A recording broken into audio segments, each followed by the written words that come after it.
She arrived at Sacred Heart Hospital's neurology unit at 6:47 in the morning, 14 minutes before her shift officially started. Hannah Clarke did this every day, arrived early, left late, spoke when spoken to, and kept her head down so thoroughly that most of the nursing staff couldn't have described her face if asked.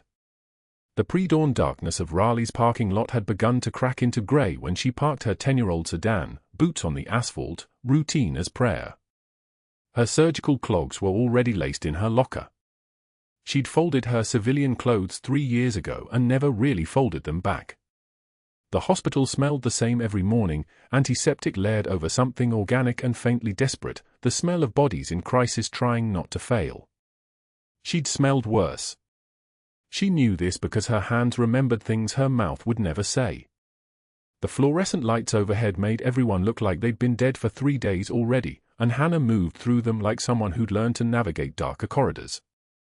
Her badge clipped to her scrubs read H. Clarke, RN, surgical in letters so small nobody looked long enough to see anything else. The neurology unit was still mostly quiet. 2 patients on overnight monitoring, their heart monitors beeping in slightly different rhythms like an argument nobody was winning.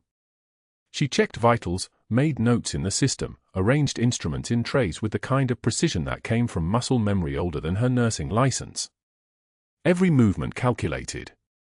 Every breath controlled. At 53 years old, Hannah Clarke had mastered the art of taking up less space than her body actually occupied.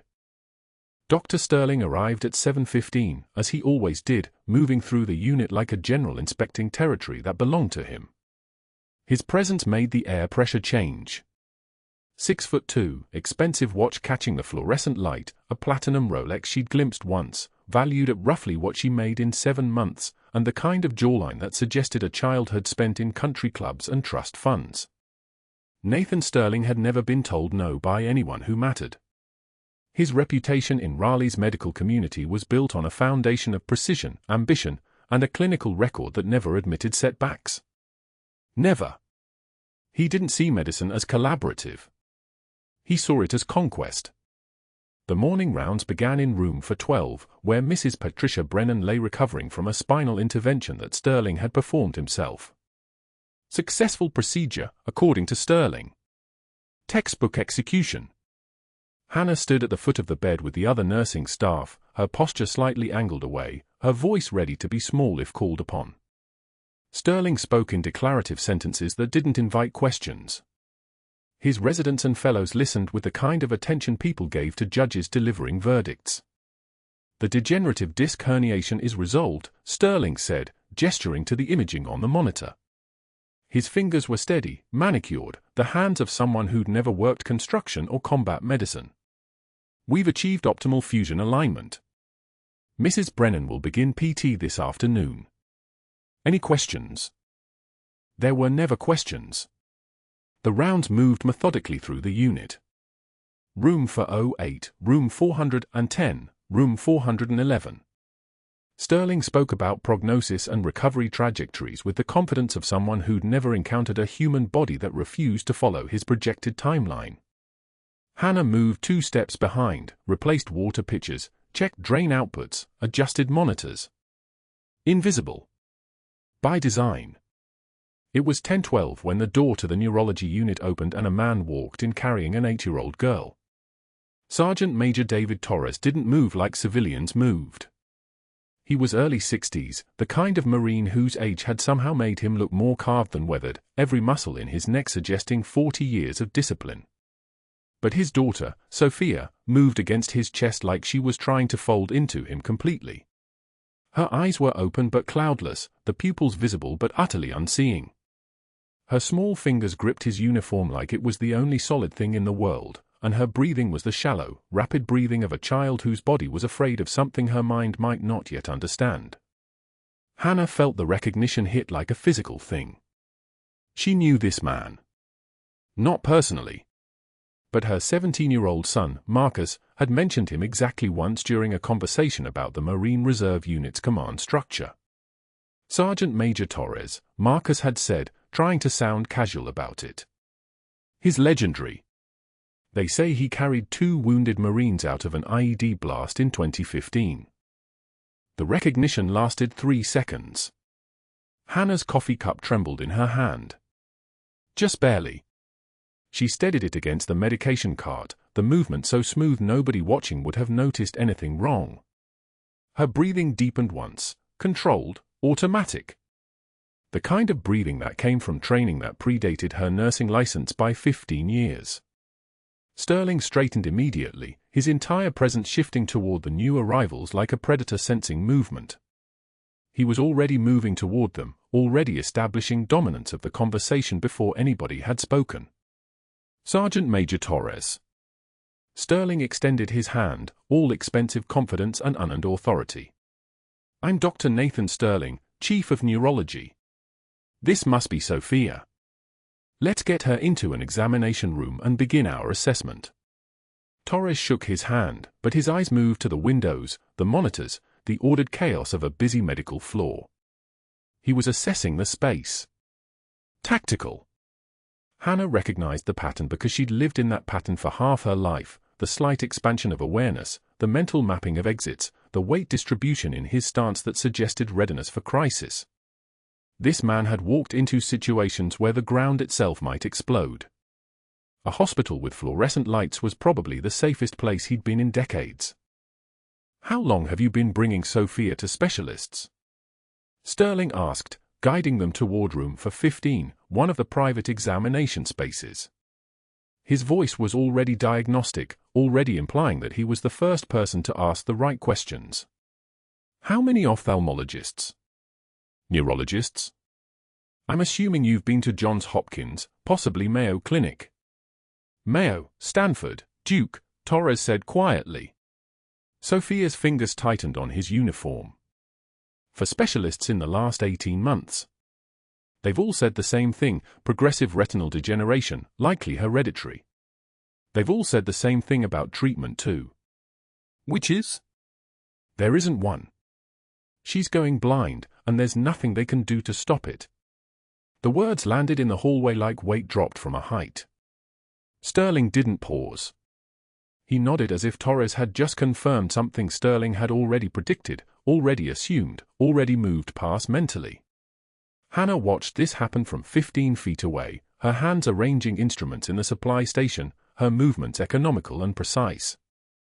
She watched Sterling's clinical certainty, his unspoken conviction that these other specialists had probably missed something that Sterling's superior intellect would immediately detect. She watched Torres guide his daughter into the examination room.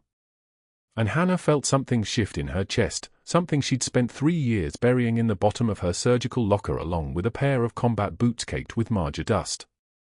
Something that had learned not to surface, not to act, not to acknowledge that she recognized the weight of a father carrying a daughter toward a doctor he was already beginning to distrust. What Hannah didn't know was that Sergeant Major David Torres's daughter Sofia had already been to the world's most renowned specialists. What she didn't know was that every single one of them had delivered the same verdict with varying degrees of gentleness. What she didn't know was that Torres had spent every night for the past 4 months holding his daughter while she cried about the darkness that was slowly stealing her vision, and he was running out of doctors to believe in. What Torres didn't know was that the surgical nurse standing in the hallway, the one in the corner rearranging supply trays with almost meditative precision, was the single most qualified person to help him that he would ever meet. But that wasn't the worst part. The worst part was that Hannah did know. She knew Sofia's condition, could read it in the cloudiness of those young eyes, could see the progression written in the way her father carried her like she was made of fragile crystal. She knew what was coming, Sterling's initial confidence, his diagnostic certainty, his absolute conviction that his reputation gave him answers the specialists had supposedly missed. She knew because she'd watched him do it before, watched him walk into a case with the certainty of a man who'd never learned that some battles couldn't be conquered through force of will. And she knew that she would have to watch it happen from the margins, invisible, quiet, compliant. Because the alternative was impossible. The alternative was stepping forward, speaking up, letting anyone here know that she was anything more than a surgical nurse who kept her head down and her past buried. The alternative was letting her son's commanding officer see who she really was, and everything that came with it. Hannah set the last instrument on the tray with a soft click of metal on steel. Dr. Sterling's voice carried from room for 15, already confident, already explaining to Torres the diagnostic approaches Sterling would implement, the imaging he would order, the protocols he would follow. His voice was the voice of a man who had never encountered a problem he couldn't solve with sufficient certainty and institutional resources. She had 3 years of silence built into her muscle memory. 3 years of standing in corridors while people she could have helped walked past her on their way to the wrong answers. But this was different. This was a child. This was a man she recognized from stories her son had told with something approaching awe. This was the kind of case that would stay with her at 3 in the morning, the kind of case that would test the boundaries of staying invisible. And Hannah Clarke, who had spent 15 years serving her country and 3 years hiding from it, felt the smallest crack form in the foundation of her careful, constructed normalcy. The study was 18 pages long, dense with peer-reviewed citations from Johns Hopkins and 3 universities in Europe. Hannah printed it at 2:51 a.m. on Tuesday, using the public library's computer because printing it at the hospital would leave a digital trail. She folded the pages carefully and placed them on Sergeant Major Torres's chair during her early shift, weighted down by a pen so they wouldn't scatter. No note. No explanation. Just the research, a pathway he could follow if he chose to.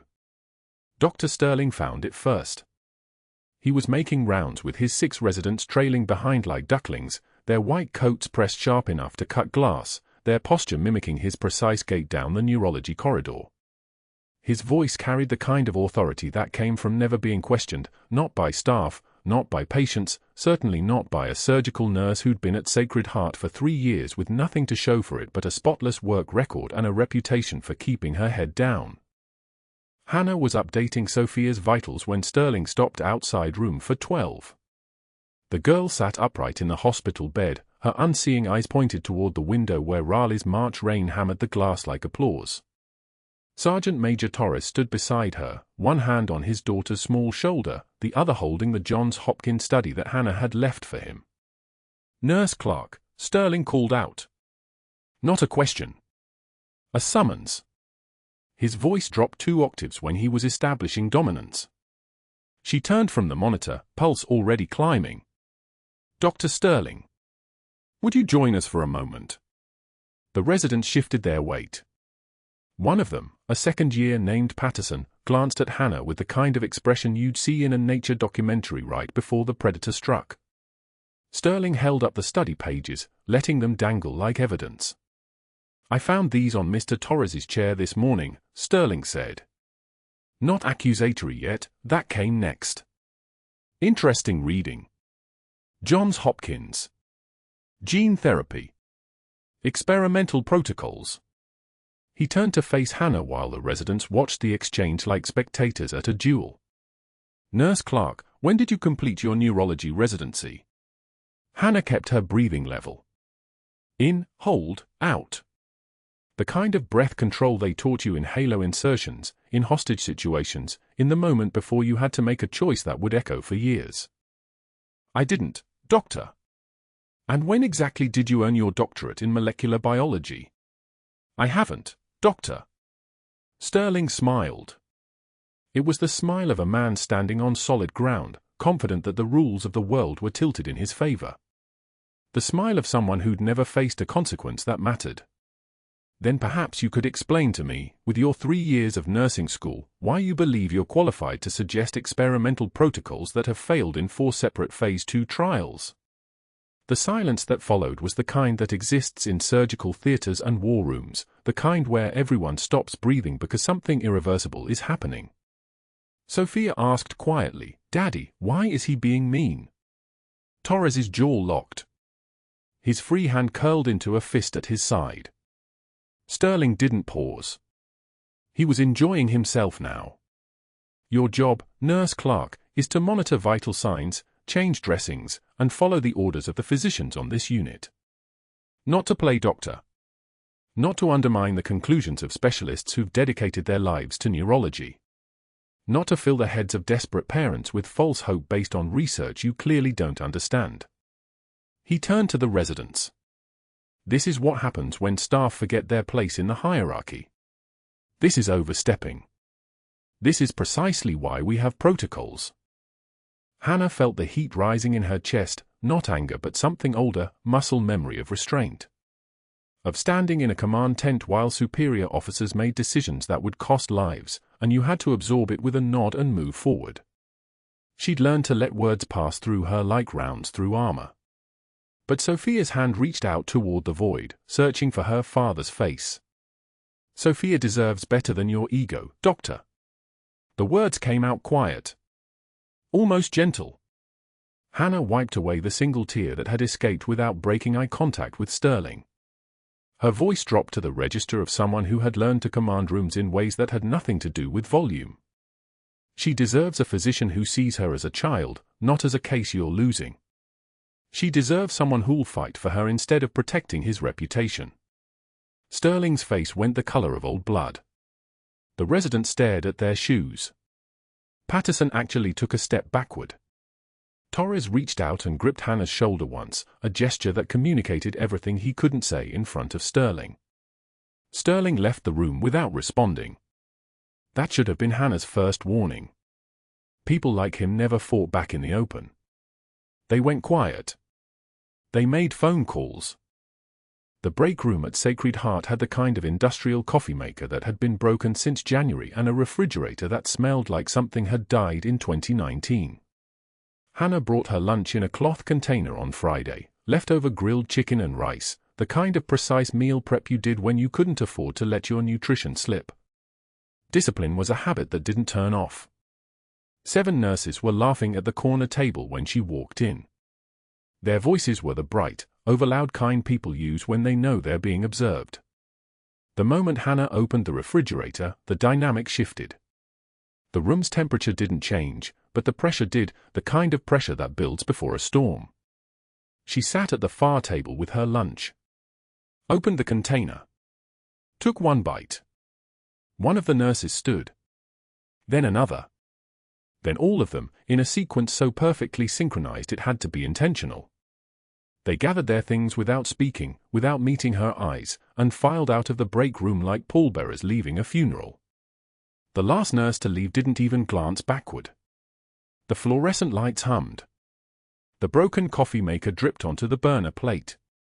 Hannah sat alone and ate her lunch with mechanical precision, each bite exactly the same size as the last.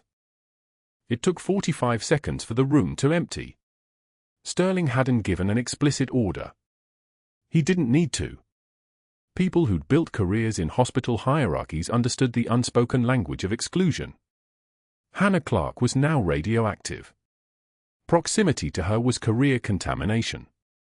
The message had been sent from the attending physician down through the resident ranks to the nursing staff, passed along like a virus. This woman is not one of us. But that wasn't the worst part. On Friday afternoon, Sterling had the write-up printed on institutional letterhead and posted directly on the unit's main bulletin board, the cork surface where nurses did their charting, where families picked up discharge instructions, where anyone walking past the nursing station would see it. Nurse H. to Clarke, written warning. Insubordination and overstepping clinical boundaries. Further violations will result in immediate termination. No privacy. No discretion. The accusation was plastered where every staff member, every patient's family, every visitor would see it. This wasn't documentation. This was public execution. Hannah stood in the hallway afterward, reading it 3 times, watching her career written in 12-point font.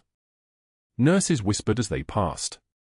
A resident she'd helped train 3 months ago looked at her like she'd become a stranger. One of the attendings from cardiology actually angled his body to avoid walking too close.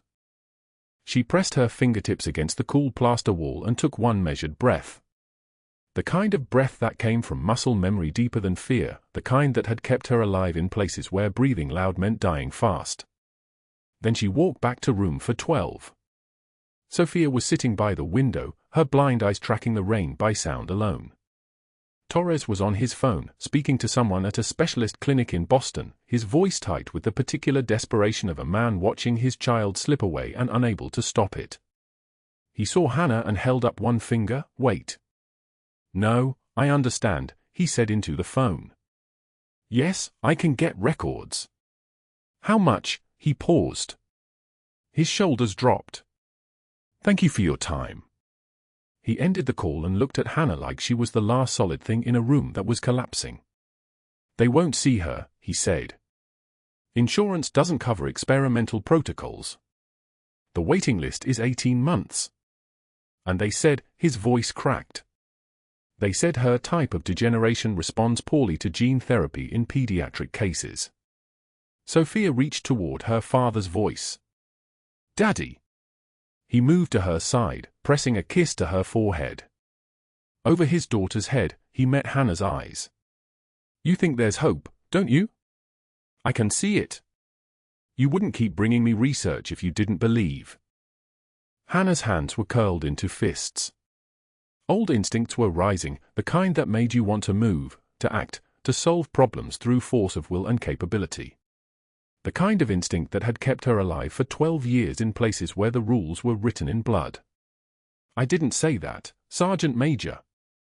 But she had said it. Every printed page, every mentioned study, every casual comment during medication administration, it was all the same message. There was a pathway. It existed. And Dr. Sterling was standing directly in front of it with his arms crossed and his reputation on the line. That night, in his office on the 7th floor with the door locked and the windows overlooking downtown Raleigh, Dr. Sterling received an email from the investigator he'd hired. The preliminary report was 37 pages long. It contained the gaps in Hannah's employment history, the references that led to disconnected numbers, the social security record that appeared in no database before 2016. He read it twice, then smiled into the darkness of his office. He had her now. The morning light cut through the neurology wing's windows at angles that made the linoleum gleam. Hannah was finishing Sofia's routine neurological assessment, the same evaluation they'd run 4 times already in 2 weeks, watching for any change in the girl's remaining senses. Sofia sat on the examination table in a pale blue hospital gown, her small fingers gripping the edge like it was the only solid thing in a world of darkness. No tremor. No complaint. Just the quiet acceptance of an 8-year-old who'd already learned that her body was a betrayal. Hannah moved the penlight in front of Sofia's unseeing eyes anyway. Protocol. Consistency. The same rituals that had kept her alive in worse places than this. She was reaching for the otoscope when Sofia's breathing changed. Not gradually. Not a shift that could be mistaken for anxiety or position. A complete rupture. Sofia's small chest heaved once, then seized. Her mouth opened like a fish pulled from water, jaw working for oxygen that wouldn't come. Something's wrong, Hannah said. Her voice didn't rise. It didn't crack. It became a knife blade, thin and cutting and absolute. Sofia's fingers clawed at her own throat. Sergeant Major Torres was on his feet in one motion. Military reflex. He'd trained for combat, not for watching his daughter suffocate in a hospital gown. Help her. Somebody help her now. Hannah was already moving toward the crash cart, but she saw what Torres couldn't yet see, the subtle deviation of Sofia's trachea to the left, her right chest wall utterly still while her left side heaved in desperate compensation. Tension pneumothorax. The pediatric kind, the vicious kind, the kind that could turn a child blue in 90 seconds if you waited for the proper tray and the proper procedure and the proper chain of command. She pressed the call button with her palm while reaching for the emergency equipment. The button clicked twice, sharp and urgent. Dr. Sterling arrived 8 seconds later, his white coat still moving from the speed of his entrance. He saw Sofia. He saw Torres's face. He saw the girl's lips beginning their shift toward violet. His eyes went to the monitor, oxygen saturation dropping like a stone through water. 78%. The number was a countdown. Sterling's hands moved toward his pocket. For his phone. To call surgery. To activate protocols that took 12 minutes. Sofia had 90 seconds. Get a chest tube tray, we need to, Sterling's voice fractured. His breath came too fast.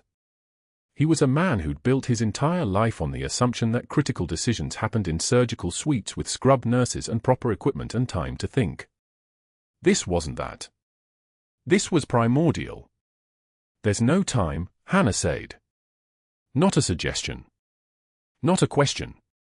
Sofia's oxygen saturation read 73% now. Her body was shutting down. The blue deepened in her lips like watercolor spreading through paper. Sterling reached for his phone again, his hand shaking visibly. We need surgery. We need the... Hannah moved past him. Not around. Past. She didn't shove. She didn't have to. She simply applied pressure to his shoulder, the kind of firm, definitive contact that communicated without words that she was moving through and he could either move or be moved. He stepped back. He had no choice. The crash cart's top drawer was already open. Hannah's fingers found the 14-gauge needle with the certainty of someone whose hands had done this in darkness, in rain, in the iron-hot wind of Marja when the compound's medical station was rubble and her Marines were bleeding faster than she could stop it. 12 of them. 12 times she'd done exactly this. Her hands remembered what her mind refused to advertise. What are you doing? Sterling's voice had gone high and thin. Hannah didn't answer him. Talking was a luxury of people who had time. She found Sofia's second intercostal space with her fingertips, the anatomical landmark that lived in her muscle memory like a prayer. Midclavicular line. Her other hand positioned the needle at the precise angle, and she let 12 years of muscle memory take the controls. The needle advanced. The subcutaneous tissue parted like it had been expecting her. The hiss came next. That specific, unmistakable sound of pressurized air escaping through the needle's lumen. The hiss that meant the tension was releasing. The hiss that meant the lung could expand again. Sofia's body convulsed once, then inhaled. A massive, desperate pull of air that made her whole frame shudder. 82%, the respiratory therapist called out, the one who'd materialized in the doorway during the last 15 seconds, equipment in hand. Hannah had heard her footsteps but had never broken focus. 85. 91. Hannah secured the needle with practiced efficiency while Sofia's breathing normalized from panic to rapid, shallow relief. The girl was crying now, gasping, alive. The kind of alive that only made sense when you'd stood at the edge of the alternative. Sergeant Major Torres was crying too. Not the way civilians cry, not with the luxury of falling apart. The way Marines cry. In silence. With his hand on his daughter's hair, not quite touching, afraid he might break what had just been reassembled. Sterling stood against the wall near the window. His face had gone the color of old bone. His hands hung at his sides. He looked at Hannah the way a man looks at something that has fundamentally rewritten his understanding of the world. 90 seconds, Hannah said quietly, mainly to herself. Her hands were steady as she finished securing the temporary catheter. Steady as she documented the procedure in the chart.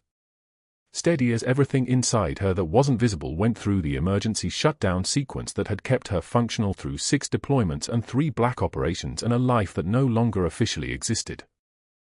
The respiratory therapist brought the proper chest tube setup. The backup. The thing that should have been here first, but wasn't, because the world didn't work according to protocol when people's hearts decided to stop. Hannah stepped back. She removed the gloves with a snap that sounded like a gunshot in the suddenly quiet room. Stripped the gown. Her movements were precise, efficient, invisible. A nurse finishing her job. Nothing more. Nothing that needed examining. Sterling's voice, when it came, was soft and dangerous as a knife drawn slowly from its sheath. My office. Now. Hannah continued documenting. Blood pressure stabilizing.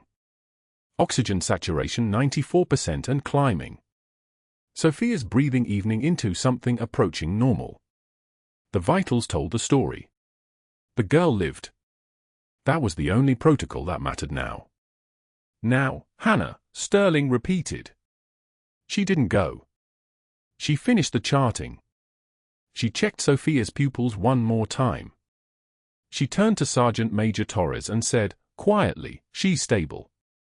The attending will be here in 2 minutes. Sit with her.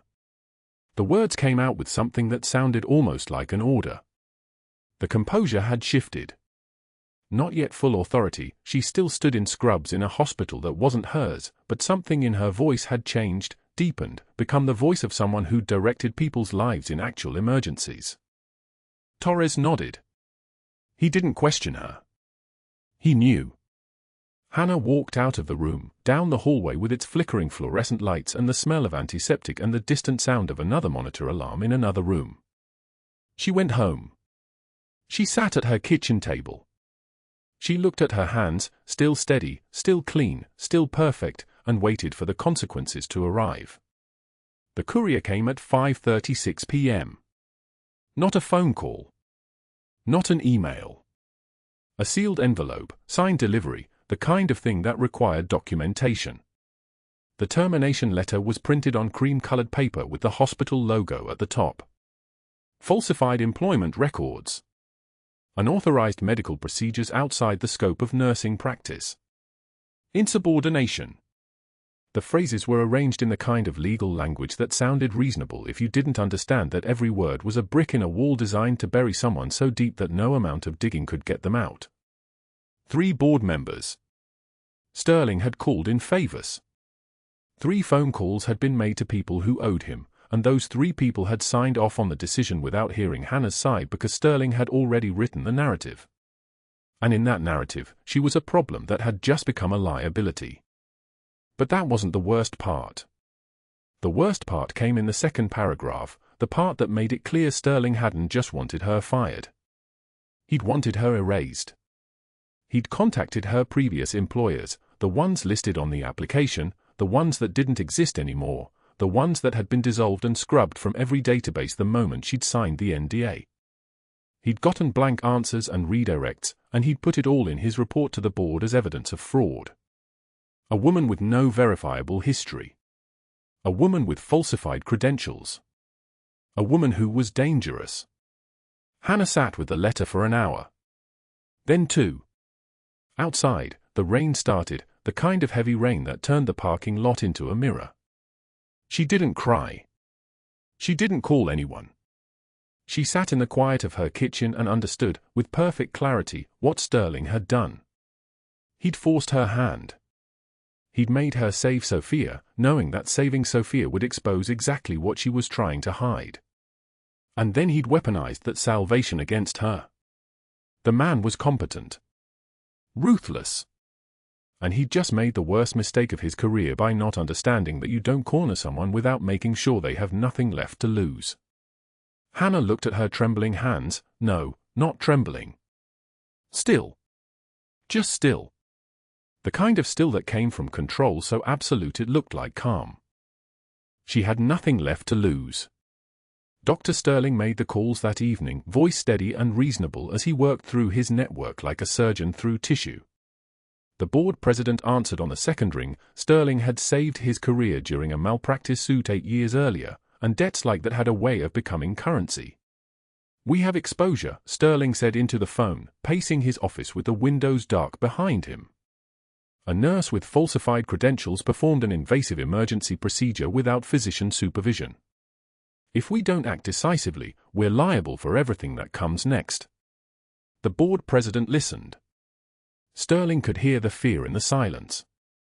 "I'll make calls," the president said. Sterling hung up and dialed again. The State Nursing Board. The hospital's legal counsel. Each conversation was brief, clinical, precise. He wasn't shouting. He wasn't emotional. He was solving a problem. By the time Sterling left his office at 9:16 p.m., 3 board members had already sent emails supporting immediate termination, and the hospital administrator had scheduled an emergency hearing for 9 a.m. the next morning.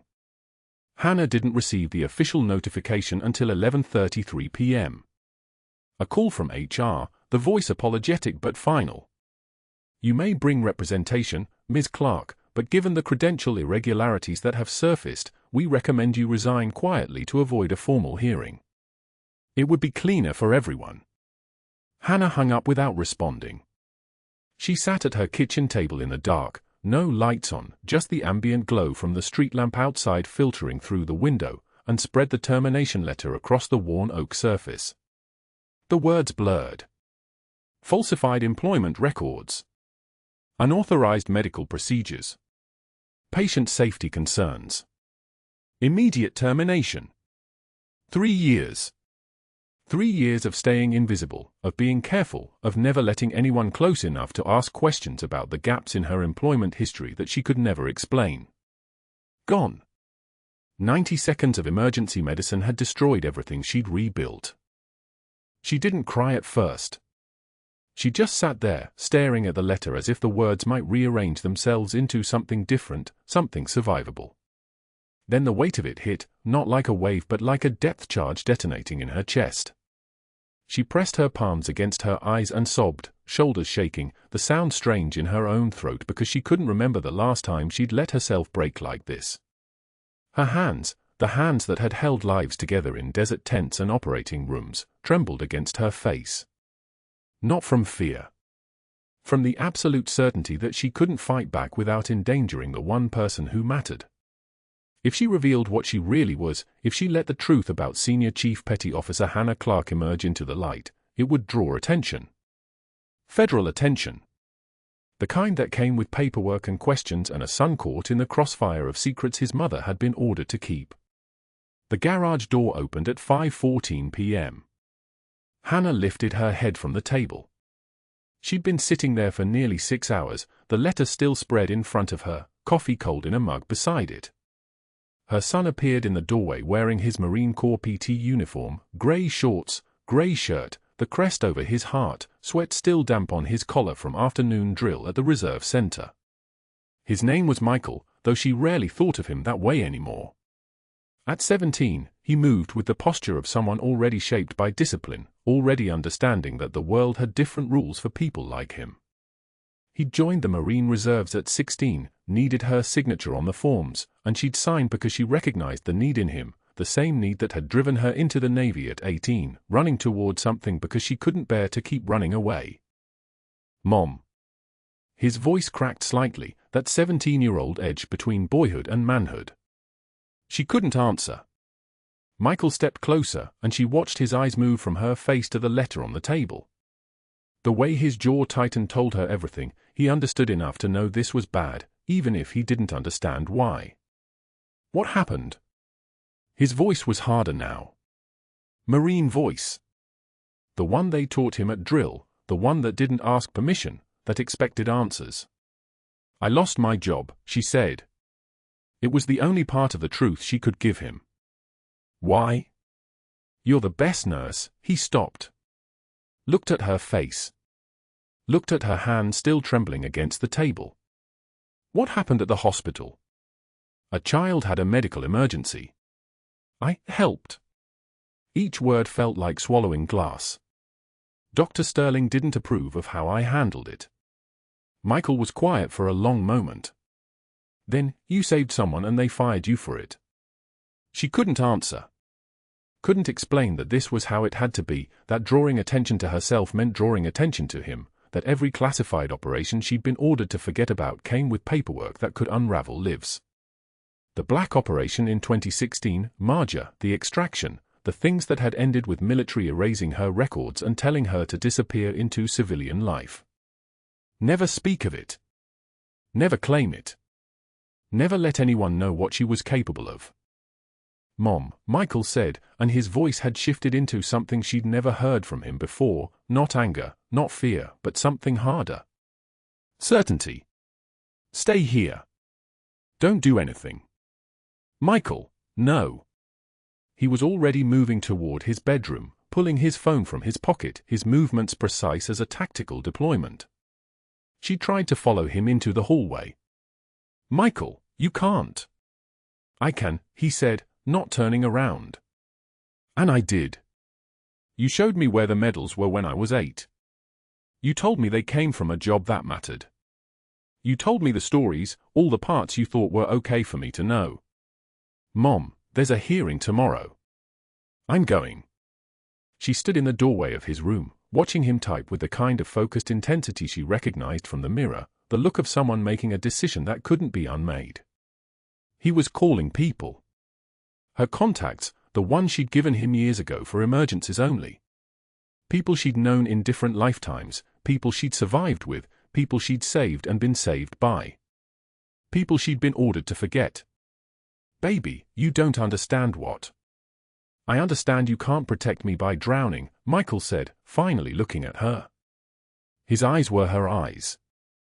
That particular shade of grey-blue that seemed to hold light instead of reflect it. "Not anymore. I'm not 8. I know you were military. I know something happened that made you disappear. I know you've been invisible my whole life because you thought it would keep me safe. But that's not how this works, Mom. That's never how this works." He went back to typing. She heard him leave messages. People answering their phones at 5:11 p.m., 6:12 p.m., 6:58 p.m. People who worked for him, or with him, or owed him favors in the particular way that military people accumulated debts, not with money but with trust and willingness to run toward fire. Hannah sat back down at the kitchen table.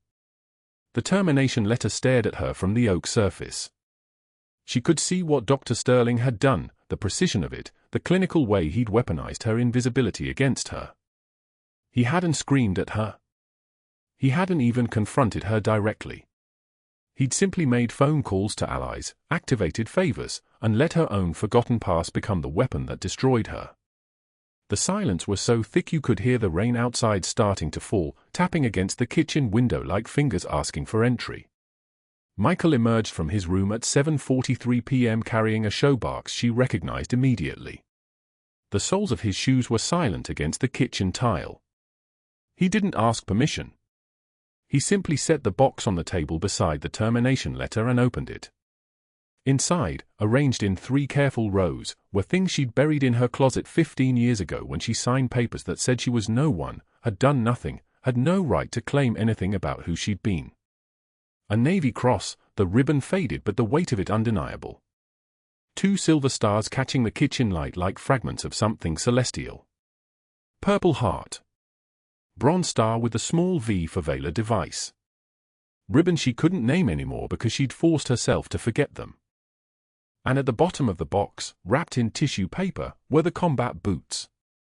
Size 8.5, the leather cracked and weathered, the laces still tied from the day she'd taken them off in a transload operation somewhere outside Marja in 2014, dust from the Hindu Kush still embedded in the treads, dust that no amount of washing could remove because some things don't come clean. "Tomorrow at 9 a.m., Michael said quietly, "they're going to understand who they're dealing with. And Mom." He looked at her directly, his voice steady as a rifle sight. "You're going to let them." She looked at the medals. Looked at the boots. Looked at her son in his Marine uniform with his shoulders already carrying the weight of secrets he wasn't supposed to know, just like she'd carried hers at his age, just like every military person carried theirs, the weight of having been tested and having survived, and knowing that survival came with a price that most people never understood. The rain hammered against the window harder now, like applause, like urgency, like the sound of something ending and something else beginning. Hannah didn't reach for the box. Didn't reach for her son.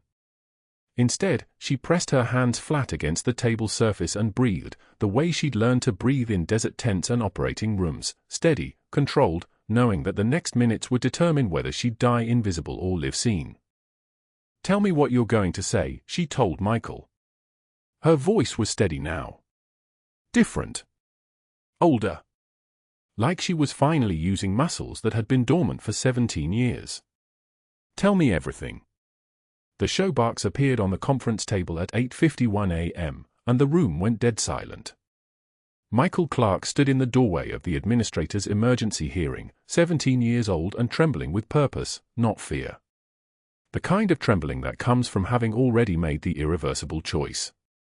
He didn't ask permission. Didn't wait for introductions. He simply walked to the table where Dr. Sterling sat flanked by 3 board members, set down the showbox, and opened it. Combat boots. Marja dust still caked in the treads. And beneath them, arranged with military precision, a navy cross.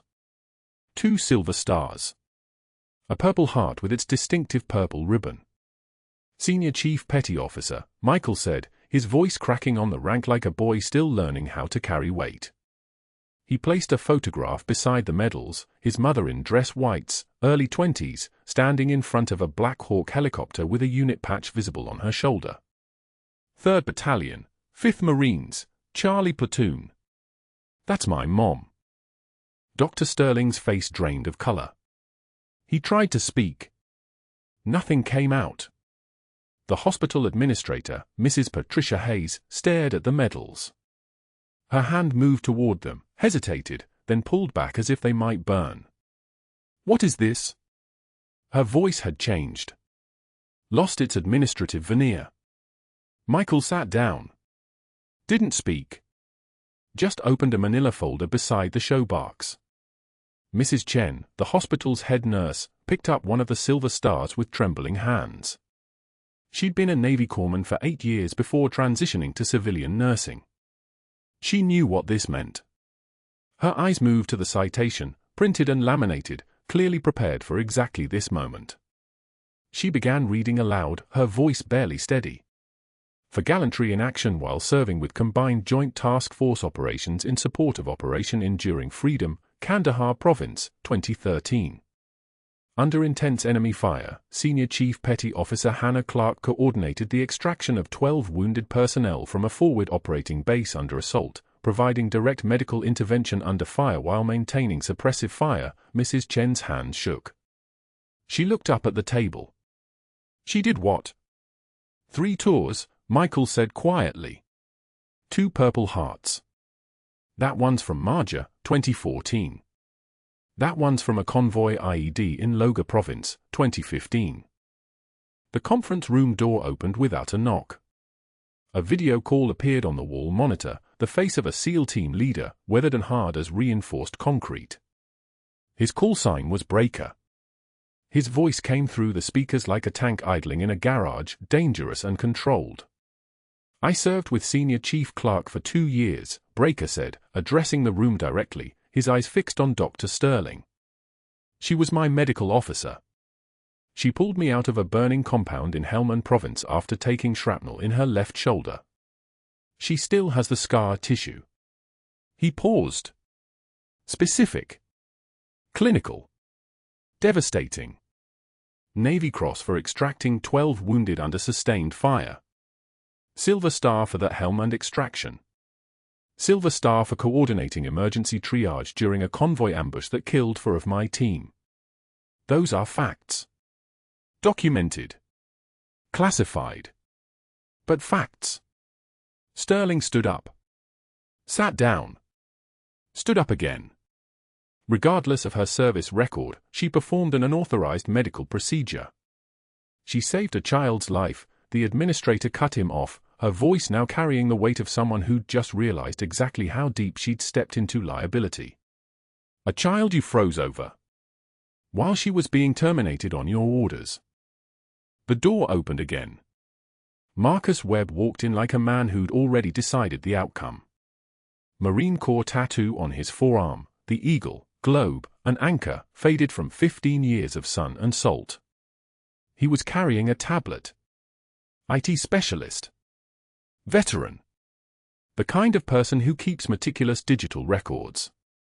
Dr. Sterling, Marcus said, his voice level, can you explain why you accessed the security server at 11:08 p.m. the night after Nurse Clarke's termination and attempted to delete 47 minutes of hallway footage from Sofia Torres's emergency?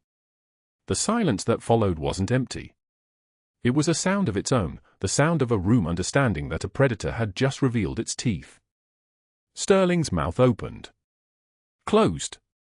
I was reviewing footage for my incident report. Your incident report that you filed 3 hours after attempting to delete the evidence. Marcus set the tablet on the table. Time-stamped logs glowed on the screen. Every frame was backed up to an off-site server per hospital protocol. I also reported the deletion attempt to the State Medical Board this morning, per my ethical obligation as a mandated reporter. Sterling stood abruptly, his chair scraping backward with a sound like bones breaking. This is absurd. This is a witch hunt. You have no idea who you're dealing with. We do now, Mrs. Hayes said quietly. The board president's phone rang. He looked at the screen, answered, and his face darkened like a sky before a storm. He listened for 12 seconds. 30. 45. When he spoke, his voice had changed, smaller, official, afraid. Dr. Sterling, the State Medical Board is opening an investigation into evidence tampering and potential falsification of medical records. You're instructed not to access hospital systems pending resolution. Sterling's eyes moved around the table like a cornered animal. My lawyers. Won't matter, Marker said, not unkindly. The deletion was logged. Attempted destruction of evidence in a patient safety case is reportable to law enforcement. The State Board has already contacted the DA's office. Over the next 3 weeks, Dr. Sterling's carefully constructed world collapsed with the slow inevitability of a building demolition. The board members who'd supported him suddenly had no recollection of his calls. His country club lunches went unanswered. The consulting investigator he'd hired released a statement claiming Sterling had misrepresented the scope of work requested. His medical license was suspended pending investigation. His hospital privileges were revoked. His connection severed like a condemned building being demolished, piece by piece, until there was nothing left but rubble and the man who'd created it, standing confused in the dust. Within a month, Sterling's career had ended. Not dramatically. Not with sirens or handcuffs. Just the slow erasure of everything he'd built. He was last seen teaching CPR certification at a community college for minimum wage, his students unaware they were learning from a man who'd once been chief of neurology at a major teaching hospital. Hannah walked back onto the neurology floor for days later in scrubs that finally felt like hers. The staff who'd abandoned her in the break room now nodded respectfully. Some apologized. Some just made space. She didn't need their apologies. She moved through the hospital like a person who'd already survived the worst, jaw set, eyes forward, hands steady as surgical lasers. She went straight to room 412, where Sofia Torres was being prepped for transfer to Johns Hopkins for the experimental gene therapy Hannah had fought for. The hospital had approved it. Insurance had caved. Sergeant Major Torres stood when Hannah entered, and for the first time, he saluted her, fist to chest, clean and sharp, the salute of a Marine acknowledging his commanding officer. She returned it. Muscle memory. Perfect. Senior Chief, Torres said, his voice thick. Sergeant Major, Hannah replied. Sofia's ready. The little girl, her eyes still clouded but hopeful, reached out. Miss Hannah, are you coming with us? Hannah took her hand. Small. Fragile. Alive. I'll be here when you get back, sweetheart. And when you do, you're going to see your dad's face for the first time in 2 years. You're going to see everything. That evening, Hannah placed the worn combat boots in her locker. Not hidden this time. Displayed. A reminder that some battles are worth fighting in the open. Mrs. Chen stopped by with updated credentials, all records corrected, full security clearance documented, a formal apology from the board. With it came an offer, a position as director of a new trauma fellowship program. Teaching combat medicine protocols. Preparing the next generation of nurses and doctors for the worst-case scenarios that civilians never imagined. Hannah called Sergeant Major Torres to confirm Sofia's experimental treatment was officially approved and would begin the following Monday. They didn't discuss Sterling. Didn't need to. The silence between them carried everything that needed to be said. 6 months later, Sofia returned to Sacred Heart for a follow-up examination. Her vision wasn't perfect, but she could see shapes, colors, her father's smile. Dr. Sterling was no longer a threat. No longer anything. Hannah ran the trauma program now, training the next generation. On her office wall, the boots, the medals, and a framed quote she'd added herself, "True class is what you do when the lights go out." Her son, now 18 and heading to officer candidate school next month, asked her once, "Do you regret it? Staying hidden so long?" Hannah looked at Sofia's thank you drawing on her desk, a little girl holding her father's hand, both of them smiling. She looked at the boots, the medals, the scar on her shoulder, still visible even after all these years. Not anymore, she said. If you made it this far, you know what it means to watch someone refuse to break. Subscribe so you never miss a story of quiet heroes who remind us that the deadliest people in the room are often the kindest. Like this video. Comment, what would you have done in Hannah's position? And share this with someone who needs to remember that some warriors don't wear uniforms, but they wear them well.